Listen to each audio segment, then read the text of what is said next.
عباده الذين اصطفى أما بعد أعوذ بالله من الشيطان الرجيم بسم الله الرحمن الرحيم لقد كان لكم في رسول الله أسوة حسنة صدق الله العظيم اللهم صل على سيدنا محمد وعلى آل سيدنا محمد عبدك ونبيك وحبيبك ورسولك النبي الأمي وعلى آله وأصحابه وبارك وسلم. Nabi Karim sallallahu alaihi wa alihi wasallam da sirati mubaraka da Makki dawar da nabuwat nafas da nabuwat da pinzam kal waqi'a da Habshi hijrat او da Quraysho da nakam کوشش تذکرہ او د نجاشی بادشاہ د مسلمانانو سره سلوک. مخکینی درسونه دا خبره معلومه شوې ده چې د ظلم او د ستم دغه سلسله د نبوت په څلورم کال په منځ کې یا په آخره کې شروع شوې وه. ابتداءً معمولي وه، بیا ورو دغه ظلم او ستم کې ترقي کېده او د نبوت د پنځم کال منځ راتو مسلمانانو ته دغه تکلیفونه رسول هغه انتها ته رسېدلي وو. دومره انتها ته ورسېدو چې د مکه مکرمه کې د مسلمانانو دپاره پاتې کېدل مشکل شو. د مشرکانو د مکې د دغه ظلمونو نه د نجات د تدبیر سوچ باندې نبی علیہ الصلوۃ والسلام او صحابه کرام مجبور شو. بیا الله تبارک وتعالی د مسلمانانو د راهنمایۍ لپاره اسباب داسې تیار کړل چې سورې کاف نازل شو او د هغې لپاره ترتیب دا جوړ شو چې مشرکانو نبی علیہ السلام باندې اول قسمه اعتراضونه کول، بیا قسمه مطالبې کولې، د هغې تذکره مخکې شوې ده. بیا پوه شو چې دا موږ دا کوم مطالبې کوو داسې بې اصله دي، د دې دونه څه حیثیت نشته. راځئ دې څه اهم سوالات د ده نه وکړو چې دی لا جواب وکړو. نو دوه کسان دو مدینې منورې ته د یهودو علماو ته خواته ولېږل، نضر بن حارث او عقبه بن ابي معیط. ویلاړ شئ او دغه علماو نه تپوسونه وکړئ او داسې څه طریقه وښیئ چې دا سړی مو لا جواب وکړو. د محمد مصطفی صلی الله علیه وسلم لا جواب شي. دوی چې کله مدینې منورې ته لاړل، د هغه علماو یهودو سره میلاو شول. هغه ورته یې د ده نه درې تپوسونه وکړئ، که د دوو تپوس یې جواب یې درکړو او یو باندې خاموشه پاتې شو نو به دا ښه پیغمبر دی، یا خلاصې به په دې کې دی چې د تابعداري وکړي. یو تپوس دا دې وکړئ چې هغه کم خلک وو چې په غار کې پټ شوي وو د هغو واقعه څه وه، چونکې دی خو لیکل لوستل نشي کولی، نو ده ته دا پته نه وي. نو که دی په هغه پیغمبر نه وي نو دی به دې جواب ورنکړی شي. او دویم هغه سړی څوک و چې هغه د مشرق نه تر مغربه پورې تمامه ځمکه باندې ګرځېدلی و، د هغه واقعه څه وه، اشاره وه ذوالقرنین ته. بیا هم د هغه واقعه بیان کړه دا څه وه. او درېیم به تپوس دې وکړي چې روح څه شی دی. نو که د اولني دوو جواب یې درکړو تفصیلي او د بل باندې تفصیلي جواب میلاو نه شو، دا به د دې خبرې دلیل چې دا پیغمبر دی. نضر بن حارث او عقبه بن ابي معیط ډېر په خندا باندې، ډېر په اهتمام سره، ډېر په عجیبه انداز سره راغلل. وایي نن به د محمد پته ولګي، نن به موږ دی لا جوابه کوو. او راغلو د نبي علیه السلام یې دا دواړه تپوسونه وکړل. حضور اقدس صلی الله علیه وسلم ته وفرمایل زه به دې جواب تاسو ته درکړم، خو لفظ انشاءالله پیغمبر علیه السلام ونه فرمایل. د هغې په نتیجه کې وحي دغه لیټ شوه، دا ناپاک په احکام کې ودي. او بیا ولا تقولن لشیء انی فاعل ذلک غدا الا ان یشاء الله، دا الفاظ راغلي. د سورې کاف کې دا دریوړ واقعات ذکر شوي دو واقعات دي وسره د موسی علیه السلام او د خضر علیه السلام واقعه ده او د روح متعلقه مختصر د خبره شوې اصحاب کهف واقعه کې مسلمانان ته اشاره ورکړې شوه هغه خبرې دوی په خپله باندې ځان په خپله باندې کفارو کندې کندلې چې اصحاب کهف والا نوجوانان چې کله د هغو دین او ایمان په خاطره کې وو نو د کفر او د ظلم د مراکزو نه هغو هجرت کړی او وتې وإذ اعتزلتموهم وما يعبدون إلا الله فأووا إلى الكهف ينشر لكم ربكم من رحمته ويهيئ لكم من أمركم مرفقا مسلمانان د یو لطیفه اشاره میلاو شوه چې په دې مکه کې تاسو پاتې کېدل مشکل شي او ممکن نشي نو بیا د اصحاب کهف په شان زمانې اختیارولی شي ورپسې بیا الله پاک په آخره کې د حضرت موسی علیه السلام او د خضر علیه السلام واقعه ذکر کړه د هغې نه امت ته هدایت دا میلاو شو چې وګورئ کله کله نتایج چې وي همیشه ظاهري حالاتو مطابق نه وي نتایج د بل چا په لاس کې کله کله حالات یو شان دي او نتیجه بالکل برعکس وي نو اشاره دې خبرې طرف ته وه چې د مسلمانانو خلاف چې د اواز کم ظلم او تشدد کېږي د دې نتیجې برعکس وي او که چېرته دا مشرکان خلک سرکشه خلک د ایمان قبول نه کړو یو وخت به راشي دوی به مجبوره شي د مسلمانانو مخې ته به سر ښکته کړی نه شي او د خپل د قسمت د فیصلې انتظار به کوي انتظار بیا د ذوالقرنین واقعه خاص هدایت ته اشاره وه ځمکه د الله پاک اختیار د الله پاک سره دی چاله ورکولی شي د ځمکې وارث د الله پاک په بندګانو کې هر څوک جوړېدی شي فلا کامیابي چې دا د هغې لاره ایمان دی د کفر په لاره کې فلا نشته د الله پاک بندګان چې کوم مجبوره او مقهوره انسانان د نجات ورکوي داسې بندګان الله پاک په دنیا کې پیدا کړي د زمانې د یاجوج د ماجوج نه خلاصوي او د ځمکې صحیح د وراثت حقداران چې دي که نه هغه صالحین نو په دې سورت مبارکه کې هجرت ته اشاره ده بیا سورة زمر راغی للذین احسنوا فی هذه الدنیا حسنه وارض الله واسعه انما یوفى الصابرون اجرهم بغیر حساب د صحابو پیغمبر علیه الصلاة والسلام د دې سوچ د وروستو حضور اقدس صلی الله علیه وسلم صحابو ته فرمایل تاسو هجرت وکړئ ځکه نبی علیه الصلاة والسلام ته په خپله تکلیف برداشت کول اسان و خو د صحابو تکلیف د نبي علیه السلام لپاره ډېر د پریشانۍ و نبی علیه السلام د صحابو تکلیف نشي برداشت کولی نو نبی علیه السلام ته وفرمایل تاسو هجرت وکړئ الله تبارک وتعالی موقع به راولي موږ به ټول راجمع کړي واشار الى هنا النبي عليه السلام یو طرف ته اشاره وکړه مطلب حبشي طرف ته نبی عليه السلام اشاره وفرمایله ځکه نبی صلی الله علیه وسلم چې د حبشي بادشاہ دی اصحابه د خپل او مشهور په نجاشي باندې د عادل حکمران حضور اقدس صلی الله علیه و آله وسلم صحابه ته فرمایل چې تاسو لاړ شئ تاسو باندې کې وخت خطر د هجرت د نبوت پنځم کال دی 12 نارینه او څلور زنانه د هجرت لپاره تیار شوي حضور اقدس صلی الله علیه وسلم فرمایل د حضرت ابراهیم علیه السلام او د حضرت لوط علیه السلام نه پس دا اولنی خلک د هغوی هجرت کړی او حضرت عثمان بن عفان رضی الله تعالی عنہ د هغې امیر شو او حضرت رقیه رضی الله تعالی عنها په دې کې شامله دا اولنی هجرت کړی دی دوی چې راووتل بحر احمر ته پیاده راوړو په پټه راووتل اتفاقا د دوه کشتۍ ولاړې دوی سره په نیم دینار باندې خبره وکړه دوی پورې باندې کفار خبر شو کفار خو چې دا خو نو وتښتېدو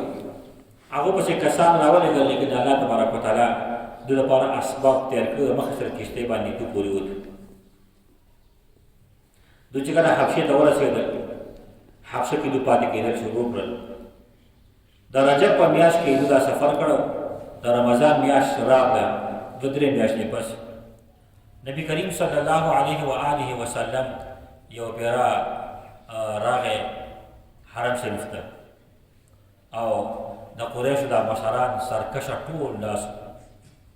حضور اقدس صلی الله علیه وسلم پاسېد او سورة النجم شروع کړو. والنجم اذا هوا ما ضل صاحبكم وما غوا وما ينطق عن الهوا. پورا سورت نبی علیہ السلام شروع کو او پورا سورت واورو. قریشو د پیغمبر علیہ السلام د आवाज واورېدو،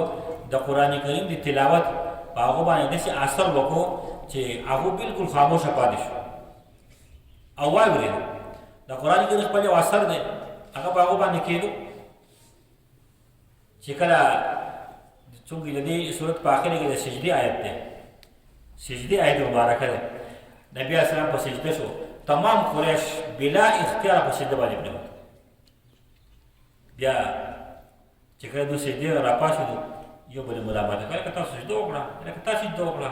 بیا په دغه ټایم چې کوم موجود و هغه خلاصه کې، خو دا کوم چې نه موجود هغو پې لعن طعن شروع کړه که تاسو ګوره مسلمانان شوئ، تاسو دین پرېښودو، سادیان شوئ، د خپل پلار نیکه دین یې پرېښودو، د دې محمد په وینا باندې سجدې له لاړئ. دو د خلکو د لعن طعن نه ویرېدو، ځان یې بانه جوړه کړه. ویې داسې خبره نه وه، په دې صورت کې زمونږ د معبودانو صفت شوی و. افرأیتم اللات والعزى ومناة الثالثة الأخرى. بیا به دا ویل شوي تلک الغرانیق العلا وإن شفاعتهن لترتجى. موږ خو ځکه سجده کړې وه چې زمونږ د معبودانو پکې صفت شوی. څوک دا د هغو دروغ و، نو ځان یې په دې طریقه د خلکو د ملامتیا نه خلاص کړو. په دغه ځای کې دوی سجده وکړه. دې خوا حبشې ته چې کوم مهاجرینو هجرت کړو، هغو ته اطلاع راغله، وی د مکې مشرکان چې دي داسې واقعه شوې ده، دا د رمضان بیا شوه او ټول په سجده شوي د اسلام یې قبول کړی دی. نو مسلمانان په خوشحاله واپس را روان شو. وی زه اوس خو هغه تقریبونه ختم شو، اوس موږ په قلار او مکه مکرمه کې به زندګي تېرو. چې رانږدې شو مکې مکرمې ته، لږ مزل پاتې شو، پته ورته ولګېد چې خبره داسې نه ده، مسلمانان شوي نه دي. بیا واپس تلل د هغو لپاره ممکن نه و. څوک پټ را دننه شو مکې مکرمې ته، چا د چا په پناه کې دننه مکې ته دخول وکړو، مکې ته راغلل. دې خوا مشرکان خو د دې نه خبر وو چې مسلمانانو خو د حبشې ته هجرت شروع کړی دی او څه واپس راغلي دي. نو هغه ظلمونه، تکلیفونه، هغه یې د حد نه سیوا شو چې دا اوس خو د دوی مخکې په دنیا کې د سر سوری نه و، اوس حبشې ته دوی اراده کوي هلته کېږي د هغې بادشاه څومره عادله دی او هغه د خلکو سره ښه سلوک کوي. نو دا خو پرېښودلي دی پکار، د مخکې سره د دوی قصه ختمول غواړي. او دا پته ولګېدلې وه چې نجاشي بادشاه د دې خلکو سره ښه سلوک کړی دی، دا په هغو باندې نه ځایېده. بهرحال مسلمانان باندې دغه ظلم و ستم د حد نه سیوا شو. بیا حضور اقدس صلی الله علیه وسلم صحابو ته وفرمیل تاسو هم لاړ شئ دوباره هجرت وکړئ حبشې طرف ته. بیا دویم هجرت کول د مسلمانانو دپاره دا ډېرو مشکلاتو له دعوت ورکول، ځکه کفارو ته پته وه چې دوی بیا تښتي د دې ځای نه، دوی بیا سفر کې هجرت به کوي. خو بیا مسلمانان هم ښه پوه وو. نو په دې دویم هجرت کې هغو پوره احتیاطي تدابیر اختیار کړل او 3 اتیا یا 2 اتیا نارینه او 18 زنانه وې. دوی دا دویم هجرت کړی دی او دوی حبشې ته ورسېدو. بیا په حبشه کې دوی په قلاره باندې ښه په سکون سره زندګي تېروله او په حبشه کې چې کوم بادشاه نجاشي د هغه د عدل د وجې نه خلک خوشحاله مسلمانان هغه د دې په ښه طریقه زندګي تېره خپل عبادت یې کوو. د مکې مشرکان چې خبر شو چې دوی خو څه غم په کار دی، دوی د په قلار عبادت کوي، دا هم د مسلې جوړوي. 2 کسان یې مقرر کړل، یو دی حضرت عمرو بن عاص رضی الله تعالی عنه لا مسلمان شوی دی، ډېر زیات چالاک و، ډېر زیات تیز. او دویم عبدالله بن ربیعه، دا دواړه دیم ښه جرګهوار و او ښه تیز و. دا یې خپل سفیران جوړ کړل، ویې لاړ شئ حبشې ته او تحفې تحایف اوسئ او په څه طریقه باندې نجاشي بادشاه په دې باندې آماده کوي چې دا مسلمانان دغه ته واپس کړي. دوی چې هلته کې لاړو، اول د نجاشي بادشاه چې کوم هممجلسه خلک وو، کوم د هغه تعلقدارانو، هغوی یې تحفې هدیې ولېږلې، د هغو سره تعلق جوړ کړو چې موږ په یو خاص مقصد باندې راغلي یو، تاسو موږ د نجاشي بادشاه سره ملاقات وکړئ، موږ سپارش به وکړئ.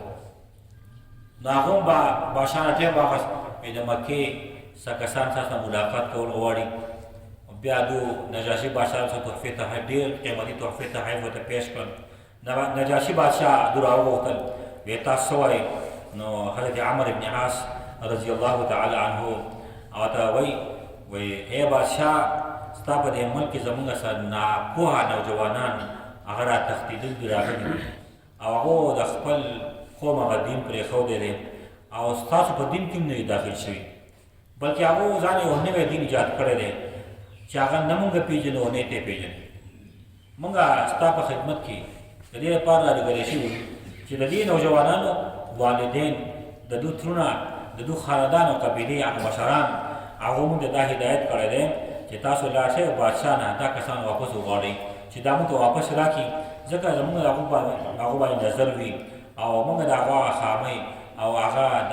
ناکاره خویونه مونږ دوباره واپس کول ښه طریقه پېژنو. بیا د نجاشي بادشاه چې کوم نږدې خلک وو، هغو کې دوی ټیک وایي او تحفې اخیستې وي که نه، دوی ټیک وایي، د دوی خلک ته دوی په خپل حساب کتاب باندې ښه پوهېږي، نو هغه دوی ته واپس حواله کوي. نجاشي بادشاه وایي چې دا خو د انصاف خبره نه ده چې د داسې دغه کوم فریقین دواړو خبره اورېدل پکار دي، نو زه به دغه کسان نه وغواړم، زه به د هغو نه تپوس وکړم، بیا به د هغې نه پس فیصله کوم. د دې کفارو د دې سفیرانو خواهش دا و چې مسلمانان دوی ته مخامخ نه شي، ځکه د هغو په خبرو کې داسې اثر دی، د هغو په خبرو داسې حق او سچې دي، شاید که نجاشي بادشاه دا خبرې واورېدې د هغو، نو کیدای شي زموږ دا خبره ناکامه شي. خو بهرحال بادشاه وایي چې نه، زه به هغو راغواړم او د هغو نه به تپوس کوم، د هغو خبره به اورم، بیا به د هغې نه پس فیصله کوم. عقلمند سړی چې د هغه داسې فیصلې نه شي کولی، هغه د یو فریق خبره نه اوري، زه به د دواړو فریقینو خبره اورم. مسلمانانو ته یې سوال جواب وکړل چې کله مسلمانان خبر شو چې بادشاه غوښتي وو په هغو باندې یره راغله، بهرحال سلا وکړه چې خبره به کوو، حق او سچ به کوو، موږ ته چې پیغمبر اسلام څه خبرې کړي حق به کوو، رښتیا او د نجات ته صدق ویونکي، بس صفا خبره به کوو. چې راورسېدو حضرت جعفر بن ابي طالب رضی الله تعالی عنه هغه خپل مشر مقرر کړو، نجاشي بادشاه په دربار کې ولوېدل چې رادنډه شو، نو چې د سلام صاحب وکړو السلام علیکم، بس د بادشاه ته سجده ونه کړه. نو د دې بادشاه چې کوم هممجلسه خلک وو، دوی ګوره د بادشاهۍ په آدابو نه پوهېږي، دوی سجده ونه کړه. نو تپوس ترې کوي، وایي تاسو چې د بادشاه دربار ته نه یې تللي، تاسو د بادشاه د دربار څه اصول آداب معلوم دي؟ او یو روایت دا دی چې نجاشي بادشاه دې په خپله تپوس وکړو چې تاسو چې د بادشاه دربار ته نه یې تللي، تاسو سجده ونه کړه. نو حضرت جعفر رضی الله عنه فرمایي چې موږ الله پاک ته سجده کوو، موږ انسانانو ته سجده نه کوو، موږ دین دا دی، موږ ته حکم دا دی، زموږ طریقه دا ده، موږ په خپله پیغمبر علیه السلام ته ورځو، موږ هم سلام کوو، یو ډول سلام کوو، د الله پاک نه علاوه موږ بل چا ته سجدې نه کوو. بیا نجاشي بادشاه تپوس کوي، وایي دا کوم دین دی چې د هغې په بنیاد تاسو د خپل قوم نه جدایي اختیار کړې ده، خو نه زما په دین کې داخل شوي او نه د خپل قوم دین تاسو اختیار کړی دی، دا تاسو کوم دین دی؟ نو حضرت جعفر بن ابي طالب رضی الله عنه پاسه وی ای بادشاه، موږ داسې قوم وو چې موږ په جاهلیت کې مبتلا وو، موږ بت پرستي کوله، موږ به د بتانو عبادت کوو، موږ مردارې خوړې، موږ به بدکاریانې کولې، موږ به د رشته دارانو سره تعلقات ختمول، ګاونډیانو سره بدسلوکي، دا زموږ طریقه وه.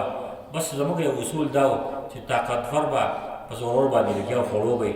په دغه حالت کې موږ وو، الله پاک په موږ کې یو پیغمبر راولېږه، د هغه اوچت نسب،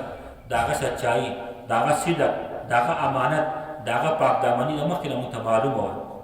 الله پاک هغه راولېږو او موږ هغه پوه کړو چې صرف د یو الله پاک په منئ، د الله پاک په عبادت کوئ، د هغه نه علاوه د بوتانو د دې ګډو په عبادت نه کوئ، کوم چې موږ مشرانو دغه عبادت کوو دا پرېږدئ.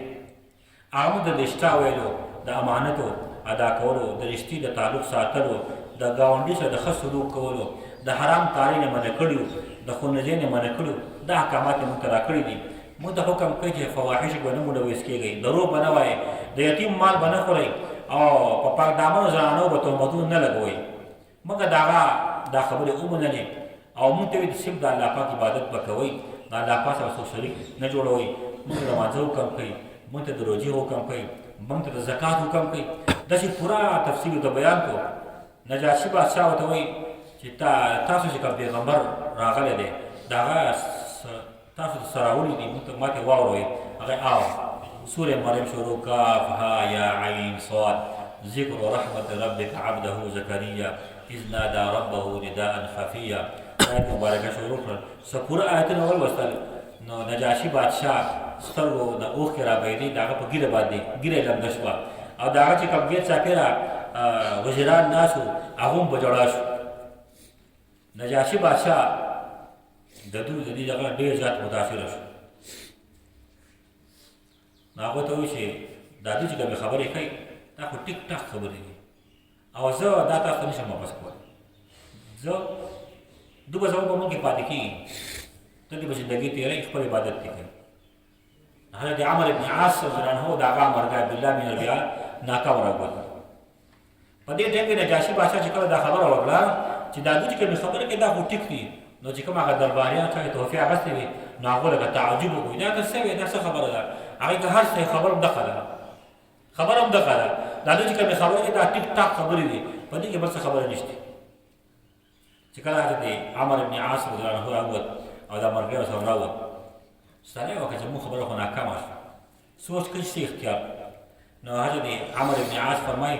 یو چا لا سره پاتې دی، خپل مرګي ته وایي سبا به د نجاشي بادشاه دربار ته بیا ځم او دته به داسې خبره نه وکړم که نه چې انشاءالله چې دا مونږ نصیب یې په لاس کې راکړي. عبدالله بن ربیعه ورته وایي چې ګوره هر څه چې دي ټیک ته زموږ په دین کې خو نه زموږ خپل خو دي، زموږ خاندان خو دی، زموږ کلیوال خو دي، نو ته ګزاره کوه. هغه وایي نه زه به خبره کوم، ته صبر کوه. سبا بیا هغه د بادشاه چې کوم نږدې کسان وو هغو ته وایي چې مونږ د بادشاه سره بل یو خبره کول غواړو. بادشاه ورته وایي راشئ. ای بادشاه خبرې چونکې نجاشي خو عیسایي وو، تا ته پته شته دوی د عیسی علیه السلام په باره کې داسې عجیبه عجیبه خبرې کوي که نه، که تا واورېدې نو ته به دوی دې پاتې نه کړې، ته یو خامخا د ملک وباسې. نجاشي بادشاه به د هغو نه تپوس کوم که نه، دا خو د سبق ته چې جذباتونه به کار نه اخلي، د هرې خبرې به تحقیق کوي. د پیغمبر علیه السلام په سیرت کې موږ لپاره دا سبقونه دي. نجاشي بادشاه دوباره سوال جواب وکړو، تاسو بیا راشئ. صحابه حضرت جعفر رضی الله عنه ډېر زیات خفه شو. حضرت ام سلمه رضی الله عنها فرمایي چې دوباره سوال جواب په وایي باندې موږ صحابو په مرګرو کې ډېر زیاته بېچیني پیدا شوه چې خدای بیا ستندر راکړې وه. بهرحال فیصله خو موږ دا کړې وه چې څه خبرې هغه به کوو، حق به وکړو، سچ به ووایو، رښتیا به وایو، بس څه چې کېږي الصدق ینجي. بادشاه دربار ته راورسېدو، درباریان ناست دي، عمر بن عاص رضی الله عنه ناست دی، عبدالله بن ربیعه ناست دی او نجاشي بادشاه تپوس کوي وایي تاسو دا پیغمبر چې راغلی دی د عیسی علیه السلام په باره کې څه وایي، تاسو څه وایئ، ستاسو دین څه وایي. هغه وایي بادشاه زموږ عقیده دا ده، زموږ پیغمبر موږ د دې باره کې دا خبره کړې ده چې حضرت عیسی علیه السلام دا روح الله دی، د الله پاک خاص کلمه ده او الله پاک دې په غیر د پلاره پیدا کړی دی، په خپل لفظ د کون سره پیدا کړی دی. نجاشي بادشاه یو ډکی راواغېستو او دې اوچتې کو وایي زما دې په الله قسمې حضرت عیسی علیه السلام هم دقه دی، د دې نه پاکه د دې ډکې هم فرشتې دي. او نجاشي بادشاه وایي دې کسانو چې کومه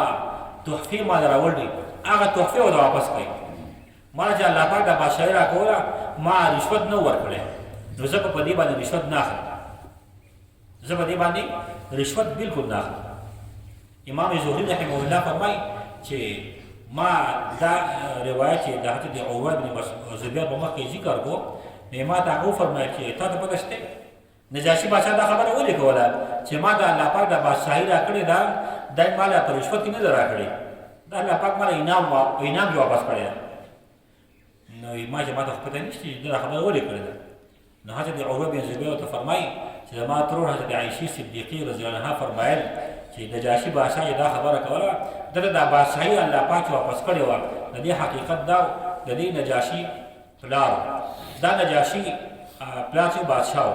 دا نجاشي د پلار دغه یو زوی د دې نجاشي بادشاه ورور و د هغه ټول زامن چې کله دا نجاشي بادشاه لږ لوی شو او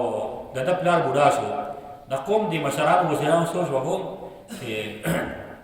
زمونږ دا بادشاه د نجاشي د پلار که وفات شو نو د ده ولیعت خو زوی به کړي نجاشي به کړي او بلته د دې بادشاه ورور دی هغه زورور دی نو د دغو بادشاهۍ باندې به ګوی مه کړي د هغې نه ښه دا ده چې د هغوی باندې مخکې نه ختمه کړو او دا بادشاهت د نجاشي یې تر تاواله کړو د دې نجاشي بادشاه د پلار یې مړ کړو او بادشاه یې څوک جوړ کړو د نجاشي بادشاه ترې بادشاه خو چونکې د نجاشي بادشاه د تره چې و د هغه زامن ټول لپنګان و په هغه کې څه صلاحیت نه و بس هسې ټایم پاس کوو نجاشي بادشاه ډېر زیات هوښیار و ده به د خپل تس سره کېناستو او بادشاه به د ده ډېر خیال ساتو په هره خبره کې به د سره مشوره کوله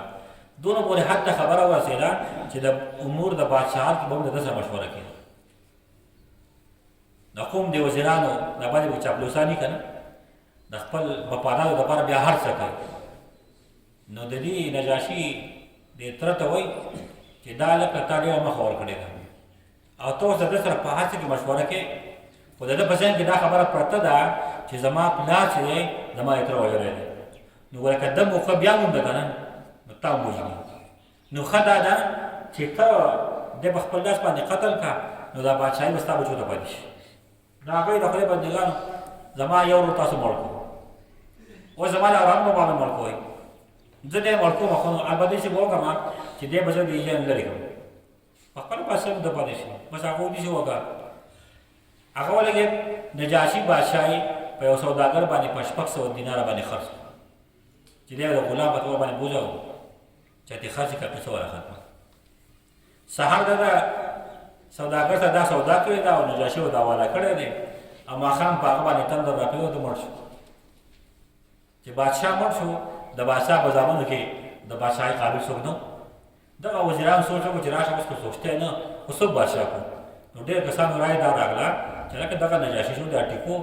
او دی د بادشاهت په چل پوهېږي او هوښیار دی چل ورورځي او دا لکان چې دي دا د بادشاهت قابل نه دي لاړ شي هغه راولی دو سهار راووتو ګرځېدو قافله بیا مونده نجاشي بادشاه واپس راوځه په تخت کې کېنه نو حضرت عایشه صدیقې رضی الله عنها فرمایل چې نجاشي بادشاه دا خبره کړې وه چې ما د دا بادشاه چې الله پاک واپس کړی ما الله پاک رشوت نه ورکړی نو زه رشوت یې نه اخلم دوره دا تحفې تحایف واپس ورکوي او چې دوی ځي خپل کار دې کوي دا مسلمانان دلته وپاتې بیا دغه مهاجرین څه چې کله نبي علیه السلام مدینې منورې ته هجرت وفرمایه نو هغه هم لاړو مدینې منورې ته په هغې کې 24 کسان چې په دغه مهاجرینو کې په غزوه بدر کې هغه شریک شوي دي باقي یو څو کسان پاتې شوي د حضرت جعفر رضی الله عنه په ملګرتیا کې چې کله د هجرت په 2 کال باندې خیبر فتح شو نو حضرت جعفر او دغه صحابه کرام دا مهاجرین واپس راغلل او نجاشي بادشاه چې کله دوی واپس کېدو نجاشي بادشاه حضرت جعفر رضی الله عنه راووتو د ټولو ملګرو تحفې تحایف ورکړل سوالې ولا ورکړې خپل یو نمایندې ورسره ولیکو چې زما به سوال جواب پیغمبر ته ورسوي سلام به زما ووایم او زما به دا اقرار ورته ووایي چې د دې خبرې ګواهي کوم چې الله پاک یو دی د هغه څوک شریک نشته او محمد مصطفی د الله پاک رسول دی او پیغمبر علیه السلام ته وایي ما لپاره به دعا کوي او خپل هغه سفیر ته وایي چې ما د پیغمبر علیه السلام د دې خلکو سره څه رویه ساتلې ده دا به نبي اسلام ته بیان کړي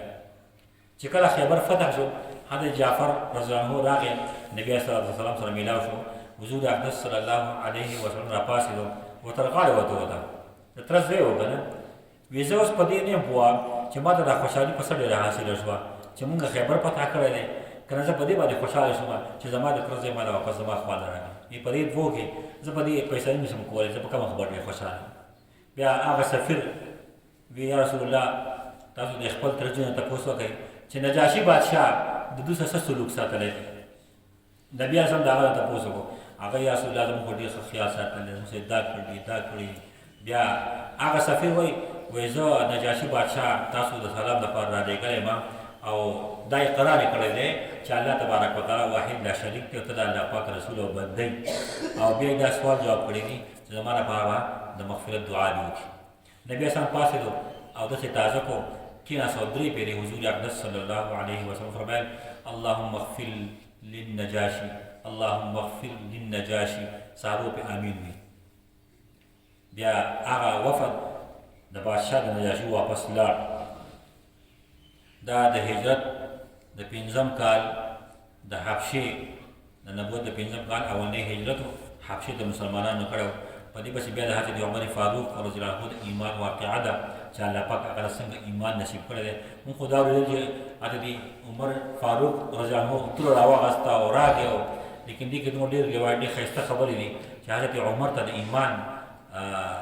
دا مزه څنګه میلاو شوې وه، د قرآن کریم خوند څنګه میلاو شوی د پوره وخت نه د هغه په زړه کې یو خلک خبره پرته وه. بیا نبي علیه السلام دعا فرمایلې ده، د هغه دعا په نتیجه کې الله پاک حضرت عمر ته ایمان نصیب کړی دی. انشاءالله العزیز را روان درس به د حضرت عمر فاروق رضی الله تعالی عنه د ایمان متعلق وي. سبحانك اللهم وبحمدك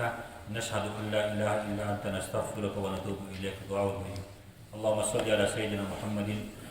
وعلى آل سيدنا محمد وصل على المؤمنين والمؤمنات والمسلمين والمسلمات. اللهم إنك عفو تحب العفو فاعف عنا. اللهم إنك عفو تحب العفو فاعف عنا. اللهم إنك عفو تحب العفو فاعف عنا. ربنا تقبل منا إنك أنت السميع العليم وتب علينا إنك أنت التواب الرحيم. وصلى الله تعالى على خير خلقه سيدنا ومولانا محمد وآله وأصحابه.